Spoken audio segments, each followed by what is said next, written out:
All right, everybody, welcome to Shrub-mendous Shrubs. I hope you're doing well today and that you are excited to see some shrubby plants. We're gonna carry on right this way. Welcome to our first shrub. You can't miss this one. This is Esculus parviflora. It's a very large mounding plant. It forms colonies, so if you look underneath, you'll see a bunch of little suckers, although this one doesn't have that many, actually. The one in the white garden has a great many suckers. That's Serotina does, yes. Yes.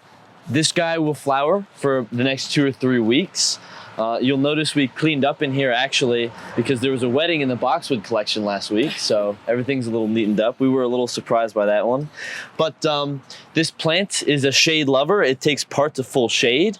It handles medium moist to well-drained soils. Notably, for the first few years of its life, it is not drought tolerant, so you should keep an eye on watering it. But after that, you really don't need to prune it. It forms this nice clump. It's a good space filler. It's called a bottle brush buckeye because all of these erect flowers look like a bottle brush. Unfortunately, the fruit, the nut, is inedible. It is hardy all the way to zone 5, and it attracts butterflies and hummingbirds. I think Tim might ask what family it's in, so what it is. What is it? In Sapindaceae. Okay. So it's related to lychee nuts and fruits like guarana, and then also it's in the same family as maples. That Acer palmatum just behind Tim is in the same family as this Esculus. Is there red and yellow Cultivars? No, they're all the pale white form. Okay. Yeah. We'll be right next to a bottle brush later on. Yes. A callistemum, but we're not talking about that one. Yes. So lovely plant, lots of good native species of Esculus. Any questions? The fall color? Oh, it turns a great yellow. And in fact, up in Pennsylvania, what's the big? Longwood. Longwood, thank you. I don't know how I forgot that. But they have a small hallway of Esculus, and I walked through it last fall and it was just lovely. Still a nice native plant for your shade garden. Okay, shall we head on to your shrub? Oh, Marilyn has a question. Yes. No, just a comment. It's extremely deer resistant. Oh, cool. We need to know that. It is deer resistant, and Marilyn knows that. So there you go. This was not planned, but I think Evan and I kind of got you some extremes on plants and then some plants that are kind of in between. And that first one there, I mean, Evan's was a part shade to a shade plant. And again, this is another part shade to a shade plant here. And his is a native, this is a non-native. But this is Sarcococa, let's see, Hookeriana variety. Digina. I can't spit that one out really well. And then the selection is Western Hills, from the Western Hills Nursery in California, which is a fairly well-known nursery out there, known for their really cool collections. This is one that there's some question on what it actually is. It may actually be a hybrid. They're not 100% certain on this one. So, but whatever it is, it's really nice and attractive. And I'm hoping you looked at that ruscifolia sarcococa that we walked by as we came over here. Like I said, it's a little bit coarser. Oh, look, it's snowing. It's snowing and it's June. So anyways, this Sarcococa here is a plant in the boxwood family, which there's a cousin of that right there. Actually, a box right here too. So it's really tolerant, just like a boxwood, but it doesn't have that really tight look that a typical boxwood has. This is a winter box, would be a common name for this, or a sweet box. And that says, it flowers during the winter. So you'll get flower buds on this, which are actually already forming, if you look closely on here, in the leaf axes. Those will hold until December or January when this will actually come into flower. And if you get around here on a fairly warm day in the winter, you'll smell this light, pleasant perfume emanating from these. But I really like this one here because, like I said, this is a bit different leaf than the ruscifolia types and some of the shorter Hookeriana types or Confusa. There's several different types that are actually available these, but this is to me a little bit more refined in its look. And I like it just because it's so fresh right now. The great thing about this is that it will work. And what does everybody have in their yard that they've had for more than a few years around here? They have shade, right? And do we have constant moisture here? Not necessarily. We often have dry spells. This is a shade-tolerant, drought-tolerant plant for us. So when you're growing underneath those oak trees that Raleigh is so well known for, this is a good option because they can deal with those dry, shady conditions. It will take average soil as well. Evenly moist is fine, but it does not want to be in a wet area. It will sulk and ultimately die if you give it too wet of a location. But this is origins is China for these pretty much. I didn't even look that part up, but anyways, I might have it on the label if I look. No, I just have a little Avery label. But again, a great Asian counterpart to our previous native plant. You could put this with your Esculus. You might not want to put too close because the Esculus might eat it up. But this is just a really nice refined plant and easygoing. Doesn't need a lot of help once it's established. Again, like Evan was saying, the first year or so you probably should water a Sarcococa, but after that they tend to become established and do their thing. They're a little bit slow, but for patience, they do take off and they persist for decades and can become a very attractive plant. Any questions? How tall will it be? So I think I planted this here in about 2007 or 8, and I haven't pruned it. So I think this is its ultimate height. So about 3.5 feet for this form of Sarcococa, Western Hills. And any other questions, Marilyn? Do they get the boxwood blight? I don't think they do. It's not even all the boxwoods get boxwood blight either. Boxwood blight actually in our climate is very rare. It's more of an issue in cooler, moister climates like the mountains than it is down here too. So we have a lot less opportunity to have to deal with that, which is a good thing. Does the native species have similar characteristics? We don't have any native Sarcococas, but we do have, actually, over that way, there's some Pachysandra, which is also in the boxwood family, that Pachysandra percumbens, which is a native. Then its other cousins here are the boxwoods, which there aren't any Native American, that is, United States native boxwoods, but boxwood's center of diversity of all places is the Caribbean. So who would have thought? So not terribly far, you know, the edges of North America. So, but distant relative, that's actually wild collected from the Soviet, or that is the country of Georgia over these boxwoods right here. So, but most of what we think of for boxwoods come from Eurasia and Sarcococa, Asia. Any others? Questions? Comments? Okay. We're going to take a bit of a walk. Oh, actually, we're not going terribly far for the next one. So our next plant here is another shady character here. And this is enormous from what I can tell about this plant. But anyways, this is Platty Crater arguta. And I don't know if has anybody looked at the flowers on this. What it might be related to, and my interns can't look at the label if they can see it. They're not allowed. Hydrangea. So this is actually, sometimes they want to lump this into hydrangea of all things. So this has very similar flower structure if you think about it for a hydrangea. It's just the fertile flower, and it's both fertile and sterile flowers. It's just the fertile flowers are a whole lot bigger than the fertile flowers on a hydrangea. And then these are sterile ones here. So it still has that same characteristic that you get out of hydrangea. But this is way easier to grow as far as I'm concerned. It might not be as spectacular, but it is a really good doer. Flowers reliably every year, unlike those hydrangea macrophyllas, which are so finicky. And if we have ups and downs in the winter, do not want to flower. Or if you have a dry spell about the week before, they decide to dry up and shrivel up all their flowers and look terrible. But this is a native to Japan and China, Eastern China. And it's a woodland species there. And it's actually fairly uncommon or rare over there. But super easy to propagate. And I've grown this thing now for, having been here almost 20 years. This was one of my favorite plants from the beginning, and it continues to be at this point. And it used to be, when I started, it was like maybe 1.5 to 2 tall. Today, as you can see, it's almost as tall as me. So it's a good 5.5 feet. And supposedly 5 feet is about its limit. So this is as big as this is going to get. And most of the time they only get a couple feet. It's way hardier than a lot of hydrangeas too. I mean, I never irrigate this bed, and it never has any issue even when we have a dry summer. So that's why I was saying it's way less finicky than a hydrangea. It's also fairly hardy. I have planted one of these at my brother's back home in Western Pennsylvania, where a few years ago it got down to -25. And it still grew and flowered. It's only about this big, but it does flower reliably on the new wood. So it has done perfectly fine up there. So anyways, going to the name of this plant, Platty Crater, I was finding some references to what its name means. Platty Crater means flat is platy and crater bowl. So it's an open bowl, more or less, shaped flower. And the arguta refers to silver, or white in this case. So it has white flowers that are bowl shaped.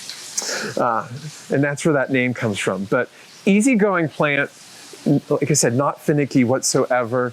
And it can, again, grow with your Sarcococa up there, or even that Esculus. It says, Emma, what do you have a question about? How long is it prune period? So probably about a month and a half, actually.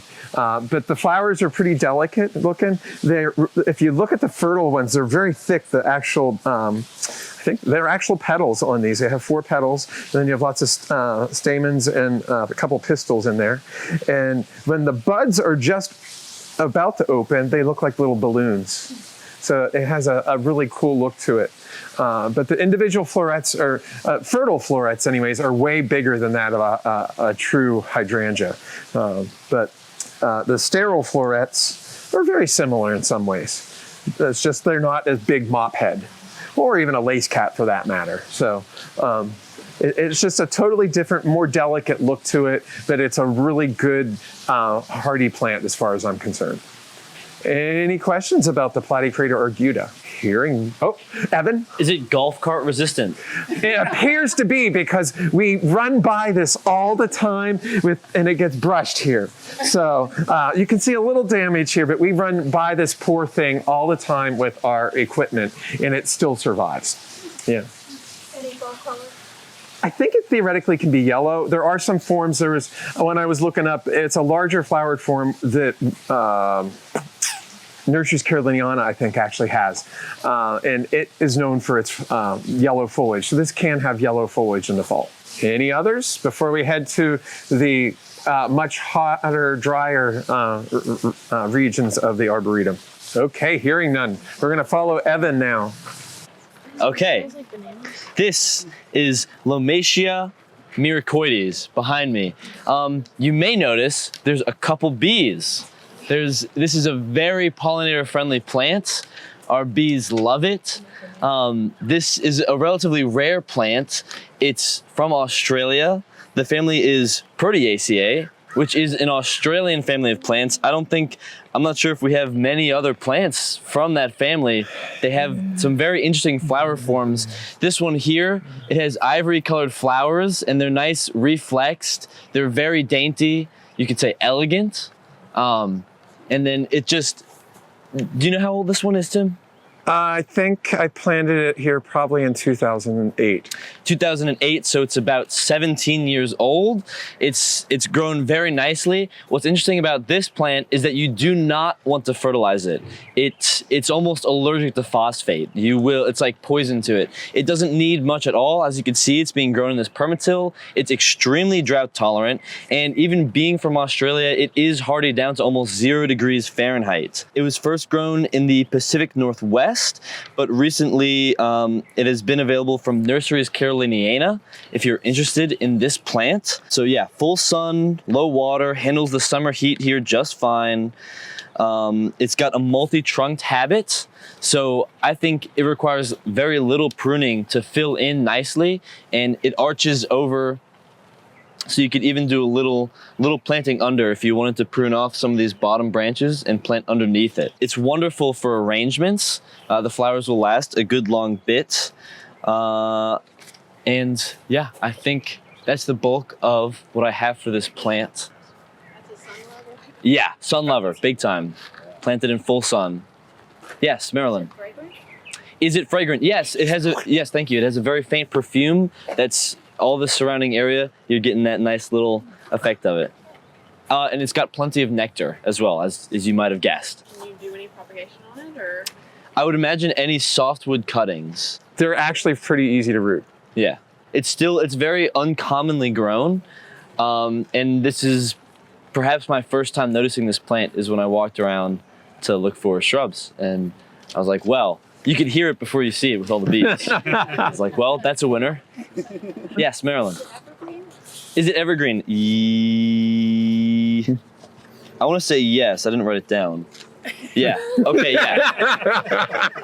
I was trying to answer before I looked over at Tim. That's cheating. It's the same as Google. Any other questions, comments, concerns? I have a comment. For me, I've gotten, the Proteaceae is found typically like the southern hemisphere. And so you find Proteaceae in southern Africa a lot, and then Australia and parts of South America. And I had the opportunity to go to Argentina a year and a half or so ago, and there's species of Lomatia in Argentina as well, which I find really cool that it's between those two different continents. The one I saw was not this pretty though. It was very nondescript. Yes. Lomatia Miraides, a very good species. So I think you're next again. To the roof? Yeah. Okay, we'll go back from whence we came.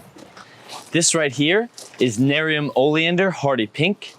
It's a selection of narium that will tolerate the winter cold more, because usually it takes some winter damage, but this one I don't think takes any winter damage. You can see in the front where it's getting more sun, it is a much better flower show. So while it will grow in shade, it won't put on those flowers. So it likes that full sun. It likes at least 6 hours of direct sunlight. I have a little story about this plant. I first noticed it in Beaufort, North Carolina, when I saw a 10-foot tall, it must have been like a 30-foot long hedge. It was just covered in these beautiful 5-petaled whorled flowers. And I said to myself, man, this is growing out here in full sun in this coastal soil. Why isn't this everywhere?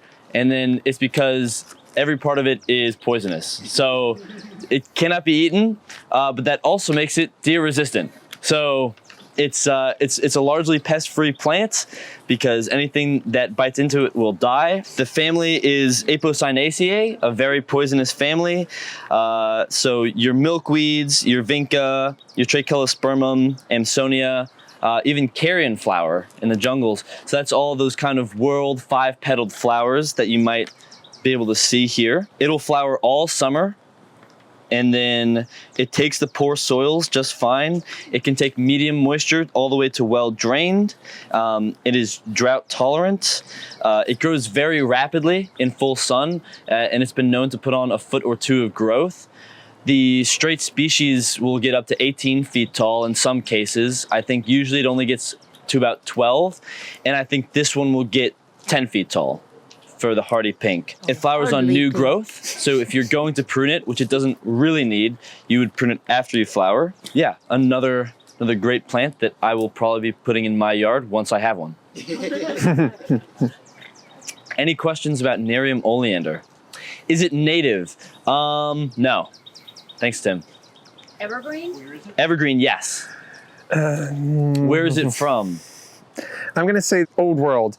I think it's Mediterranean and probably goes over into Asia Minor, if I can remember correctly. So yeah. Mediterranean sounds right to Blake. We're going with that. Yes, Marilyn. Is it fragrant? Is it fragrant? No. Sometimes they are. It's better than nothing. The next plant is a really long distance away, so yeah, it's going to take forever to get there. So. Yeah, let's not expend too much energy. Here's our next plant. This is Poliomyntha Bustamante, so Bustamante Mexican oregano. That's a mouthful, my goodness. So this is, I guess, technically a shrub, but we thought calling it Shrub-mendous Shrubs would be too much. So this flowers, again, all the way through summer into early fall. It's very pollinator friendly. This one here is a scratch and sniff. So before you leave, please come crush some leaves.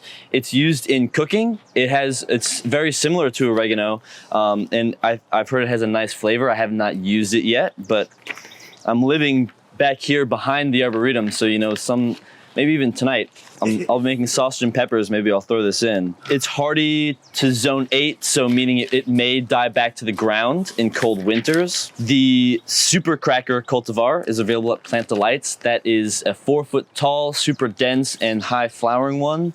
And then that was found outside of a Mexican restaurant. And this is in the mint family. So this is on the rooftop garden. So it takes that full sun, the well-drained. It's very drought tolerant. Yeah, and please do scratch and sniff before you leave. How big does it get? It gets to, theoretically, a maximum of 5 feet by 5 feet, but I wouldn't say more than 4 foot by 4 foot. I planted that there probably in 2008 or 9. And yeah, so this is about it. It's about the extent we've gotten. Lovely, controlled. Should we get out of the blazing sun? It's not too hot, actually. It's pretty nice. Okay. Here we have Alysium parviflorum, Florida Sunshine. This is a selection from Tony Avent when he was down in Florida. It was a Florida endemic parviflorum, and he took up a few seedlings, and they were originally in full shade and they looked pretty straggly, but once they were planted in part shade, it took on this very nice dense habit and the color really spoke. So even though it looks great right now, it's an even brighter yellow come fall. This is a lovely plant for fall color. It will get pale in winter, but it does keep, what it comes on also in fall is it gets a red stem. And so the red stems will persist through the winter. So it's still a nice color for the winter garden. This is a very low maintenance and low pest plant. Another interesting quality of it is when you brush up into it or you crack some leaves off, you get that anise smell. It's kind of like licorice. It's very nice. So if you want to slap the plants around, it's kind of like a scratch and sniff. Yeah, pass that around. Sure. It could be a boxy 8 feet, so maybe like an 8 by 8 in this kind of habit.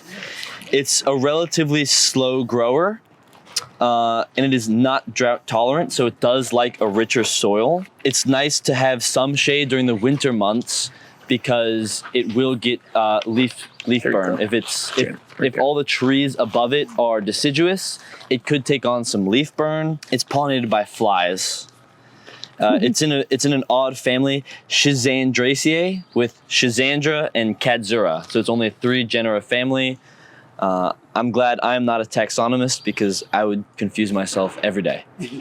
But yes, this is a lovely plant. It kind of speaks for itself, like many of the shrubs on this tour. You just look at it and you almost feel happier. It's good. It contrasts well against, purples, reds, pale blues. Yeah. Dark greens. Yeah, there you go. Right next to this dark greenish blue cercis, dark green camellia behind it, and this is a nice oak leaf hydrangea as well. Any questions about Alysium Florida Sunshine that I can answer? So this is 17 years old. So this is about as big as it's gonna get. We got another far walk ahead of us. Yeah. So.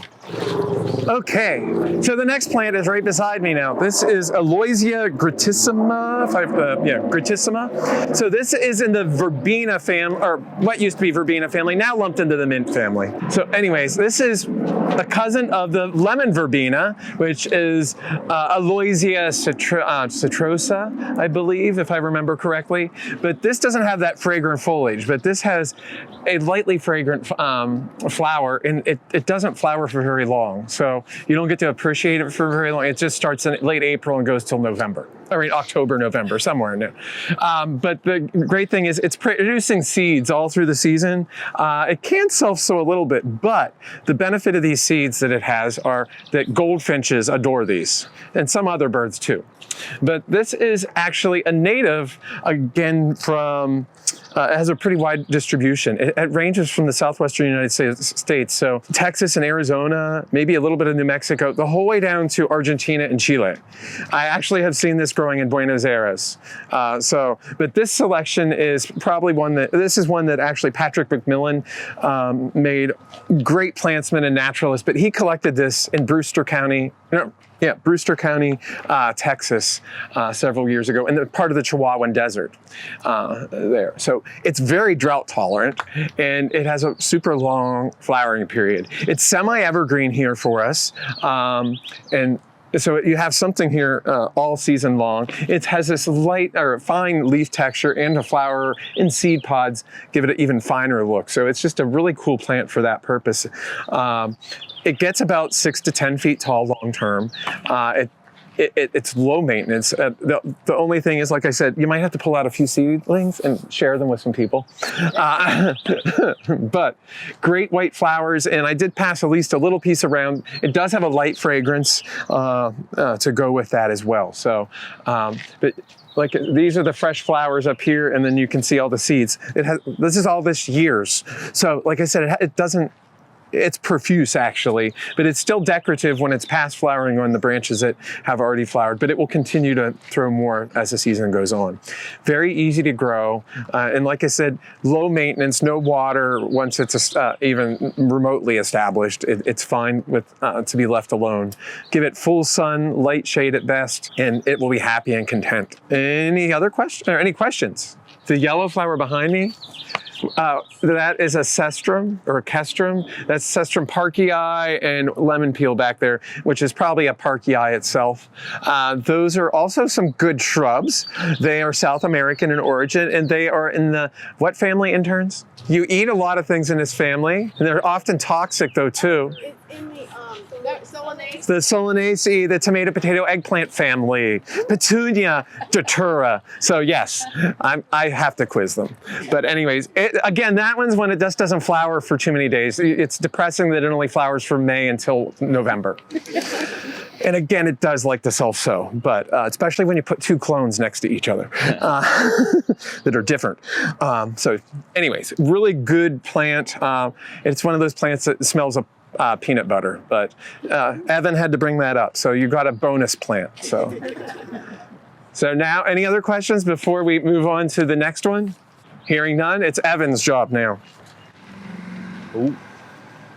This is my last plant on the tour. We can say, hey, Glenn. He'll take a different route getting there. This is Troisia ex Dewidiana limo, otherwise known as gold fingers Mexican orange. It's called gold fingers because you kind of look at that and you go, huh, those are gold fingers. So there you go. We're all great at naming plants. It's the gold form of Aztec pearl. Aztec pearl is a hybrid between Troisia arizonica and tornata. And it does have a little bit of that hybrid vigor, so it's a healthier plant, a more vigorous plant than either of the two alone. And a gold selection was made in 1992, I think. But this was originally a cross made by Peter Moore in the United Kingdom. And the gold form has this nice, when it's planted in full sun, it takes on this nice yellow appeal. It's just got a very nice texture. It'll get 3 feet tall in 5 years and supposedly up to 7 feet. It is evergreen. It likes well-drained soil. It's hardy down to 6A, so it's just fine through our winters. It's another low-maintenance plant. It's in the orange family, so not a lot of things can munch on it and have a good time. So that over there, my Alysium, was a yellow plant for the shade garden, and now here's a great yellow gold selection for the sun garden. It'll pair well with your reds and purples, and it's a really good frame for your spring and summer perennials as it takes on this yellow color. Planting in front of it, some of your reds, pinks, they really, really pop right in front of it. It's in, like I said, the Rutaceae, the citrus family. This is another great scratch and sniff if you want to come around, and maybe I'll hand some around. It's got a little bit of a citrus scent. It's pretty faint, but I'll pass this around. And this, when it flowers in April, is a great source of nectar for the pollinators, so a good spring plant for the pollinator garden as well. So this is Gold Fingers Mexican Orange, a lovely plant. Let's see, how old is this one? It's been in that spot since 2020. Yeah, so it really really blew up. So this is about, I guess, 5 years of garden growth. So are those flowers fragrant? Yes. I think it's like Yeah. baby powder to me. It's like a soft fragrance. And they're white, right? Like most citrus flowers. Presume it's native to Mexico. Yes. This is another Mexican plant, although this was bred in the UK, so it's a world traveler. How big will that one get? Supposedly 7 feet tall, yeah, 6 feet. Enough to hide Tim. Okay, we're gonna head towards the necessary. Stop before you get there though. So this is a twofer here in this one. You get two different selections of Hydrangea arborescens here. So this is one of our native hydrangeas, Hydrangea arborescens, but you typically see its cousin, Annabelle, which is from, actually, this one here is Marinelle, and Annabelle came from the same breeder. So, but Annabelle is a mop head, and this is a lace cap. So these are two really vigorous lace cap arborescens type hydrangeas. We don't see as many of these. We see a lot of the lace caps in the macrophyllas, but you don't, like I said, typically see these, even though this is the way they might actually appear in the wild, which last year Evan and I were driving around in, I think, was that in the end of June or early, that we were looking for them in Western North Carolina. And it was actually difficult finding a lace cap. We found some that had like 3 florets on them. They're very naked. Yeah, they're very naked. So these actually look pretty good. But this is, like I said, this is Marinelle and this is Haas Halo. Both of these are rather vigorous. They can get up to 7 feet tall if you let them. But they're easy to maintain their size because these hydrangeas, unlike the macrophyllas that we all deal with, in our gardens around here, they flower on the previous year's growth typically. These flower on the current year's growth. So you can be really nasty to these and still have beautiful blossoms.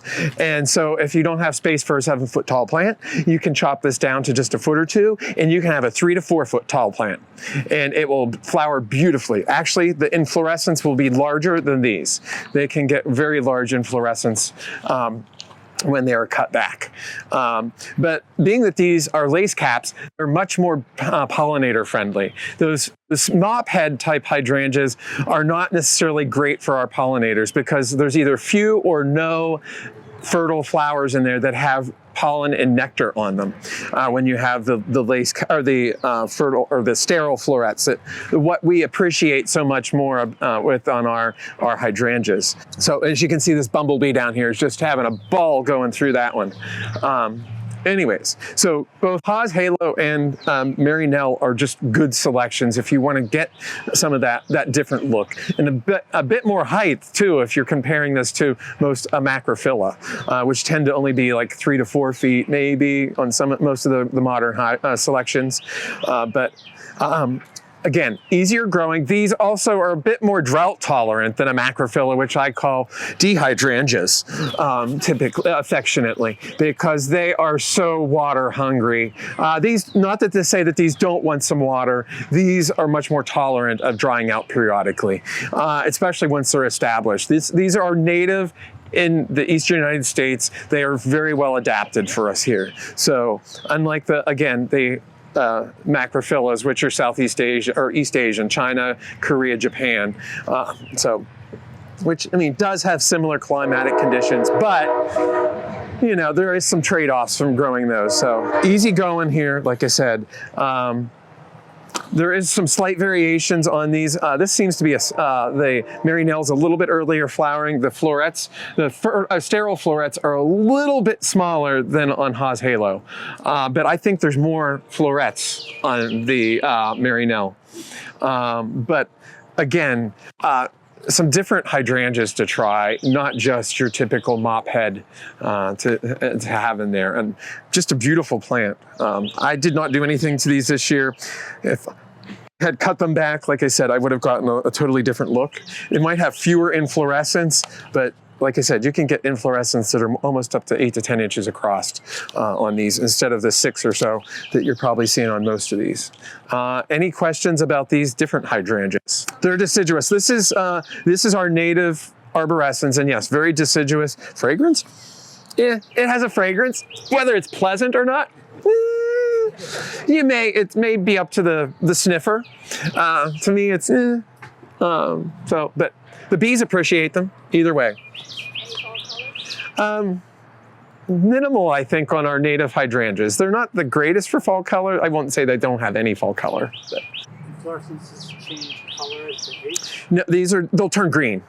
And then they'll turn brown. They're not going to turn pink or anything, though there are selections that are pink now. And over in the mixed border, you'll see some of the breeding work of Dr. Tom Ranney. And Evan got to work with Tom last summer, and they have a major breeding work, been doing major breeding work on the macrophyllas to get pink pigmentation into them. And there are some really lace cap pink ones in the works. And if you go to the west end of the mixed border, where there's a tree type sculpture, in that bed you'll see some of those newer hydrangeas. They're mop heads, but they are some that will show you some of the pigmentation that they're getting. But they're also, I had the opportunity last summer to see them when Evan was out there, of some of the spectacular ones that hopefully will be available and relatively quickly here, if Proven Winners picks them up. So, any other questions? Hearing none? Oh, wait. When deer browse them, do they come back? They would come back, and you would, as long as they only browse them in the spring, you could actually get later flowering on them. That's the other great thing about these. They're flowering on new growth.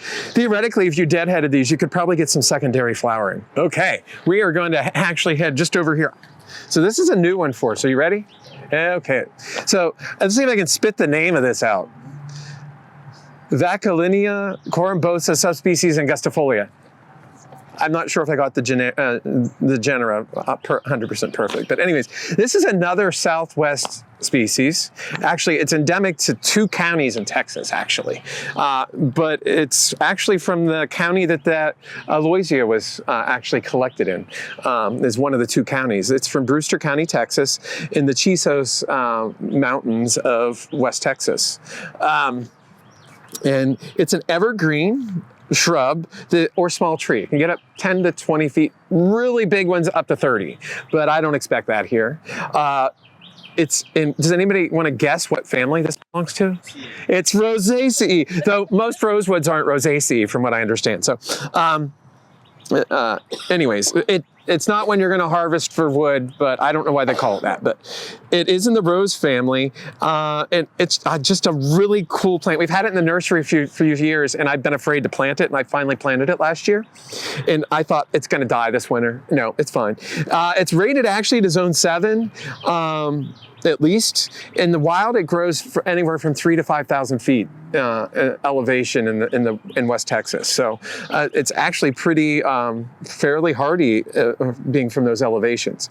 What it doesn't get there is a lot of water. That might be our downfall here, is my guess. Where it lives, it gets about 1 inch of precipitation a month.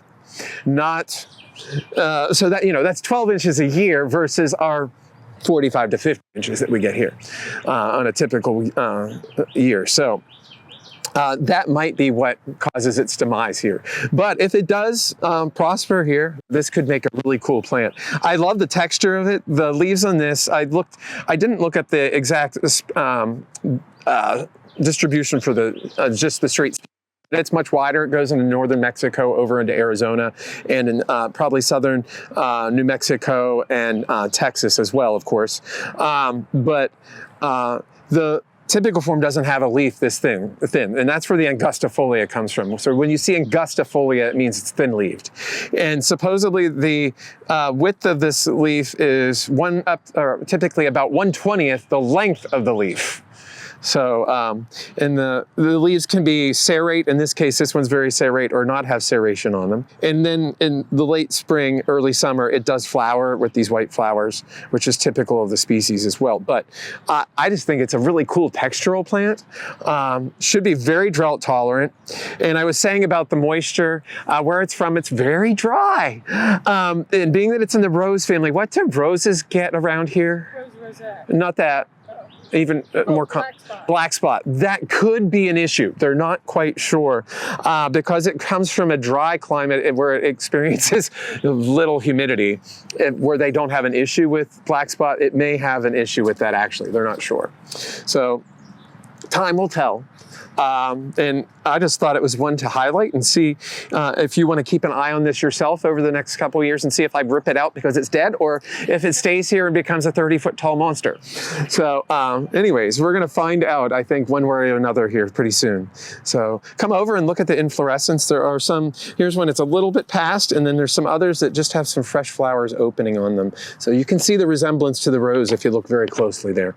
But there are no thorns on it, as roses are actually thornless. So don't let people tell you roses are thorny. They're prickly. So anyways, but this has serration on the leaves, and it's really just a cool plant. And it's an evergreen. I saw pictures online. They were actually growing these as street trees in Las Cruces. More like a single trunk? They had a single trunk and then a round top. So it was pretty cool looking. And they had it just in a little planter box, which, you know, perfect for those tortured spots in our downtown cities where they try to put a plant in a 3x3 box. This might be perfectly happy in that, where it gets no water, as long as it's well drained.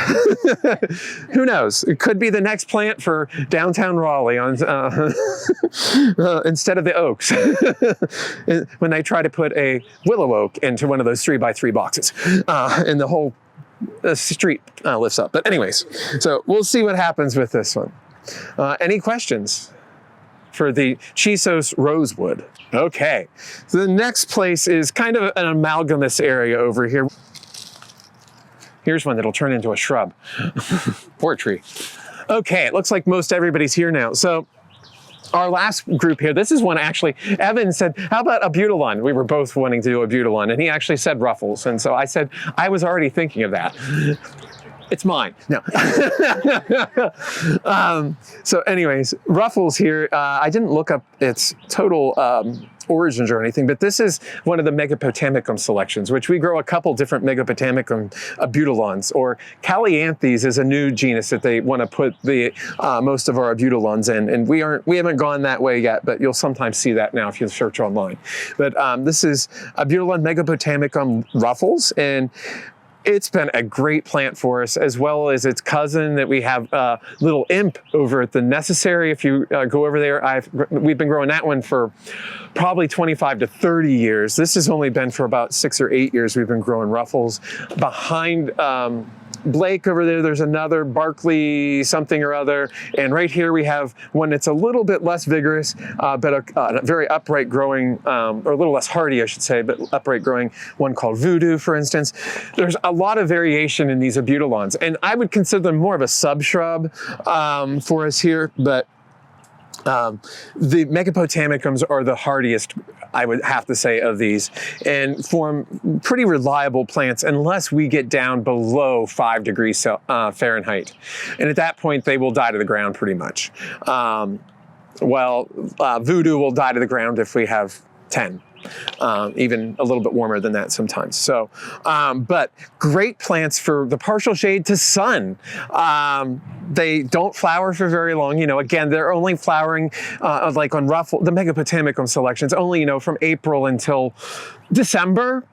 Maybe January. You know, I've had little imp flower for 15 months consecutive before, in my recollection. So, you know, they aren't good flowering plants at all. They have a lot to be wanted for. They are great pollinator plants for, that is, hummingbirds. And as you can see, these have the ruffles, and the Megapotamicum selections typically have a red calyx, and the actual flower may be yellow or cream or orange. And then other forms like Voodoo here is probably a pictum selection, and it has more of a green calyx, but there's often those deep colors, which the flowers are almost always pendulous, and hence hummingbirds can fly up in there. They rub the gymnogynophore, which is here. They stick their head up in there to get the nectar, and they're pollinating these. And they brush it off onto their head.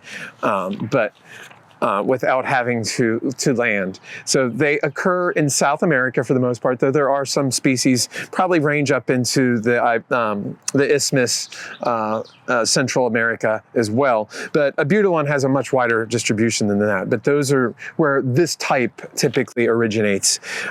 Just again, great flowering plants for us here. And if you get the opportunity, whether you know if it's a hardy one or not, I'd like to try them now. I have found some that have not been reliable for me, but there's others that we're finding that are great. And some they'll act more as a perennial, dying back through the winter and then coming back up, flowering later in the season than the Megapotamicum types that flower fairly consistently the whole season, unless, like I said, we have a terribly cold winter. And we're having so few of those at this point. Who cares if there's a periodic time that it gets taken to the ground?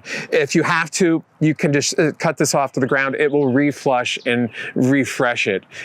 They're very easy to, in that sense. They will also like to layer a little bit, which comes with being the fact that they're a subshrub. They kind of like to move along the ground sometimes. So anyways, any questions about Abutilons? Marilyn? What kind of soil moisture? Dry, wet? I don't water this section very often. This is fairly nasty right here.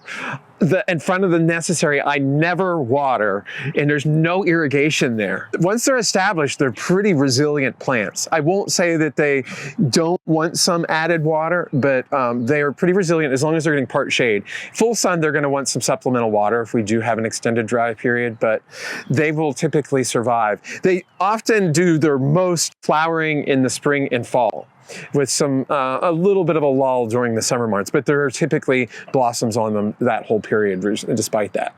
So, Do you think they can handle clay soil? yes.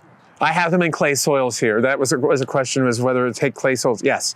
I think they might have more of an issue if they were growing in a real sandy soil. A loam would be excellent, and a clay would be good.